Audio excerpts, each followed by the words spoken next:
আপোনাৰ খবৰ নিশ্চয় ভাল নহয়নে বাৰু। আজি বতৰটো বহুত ডাৱৰীয়া, মানে ডাৱৰীয়া হৈ আছে। ৰাতি যিহেতু বৰষুণ দিছিলে আৰু এতিয়া ধুনীয়াকৈ ডাৱৰীয়া হৈছে। জাবাবিটিক স্কুল পঠাব নোৱাৰোঁ আৰু আজিনো দুপৰীয়া সাজত মই কি ৰান্ধোঁ তাকে অলপ আপোনালোকক দেখাওঁ বুলি ভাবোঁ।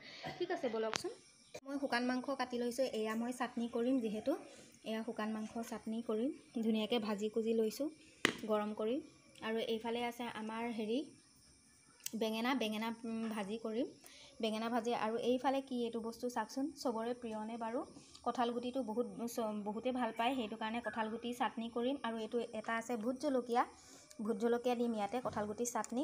ইয়াত গোটেইখিনি মই এনেকৈ ভিজাই ৰাখিছোঁ। আৰু এইফালে দালি বনাম আৰু আলু চাটনি কৰিম,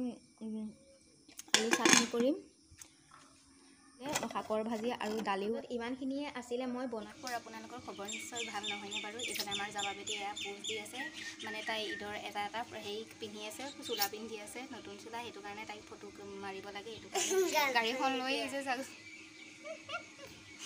কিছ কৰি গানখন কৰি দিলে ন।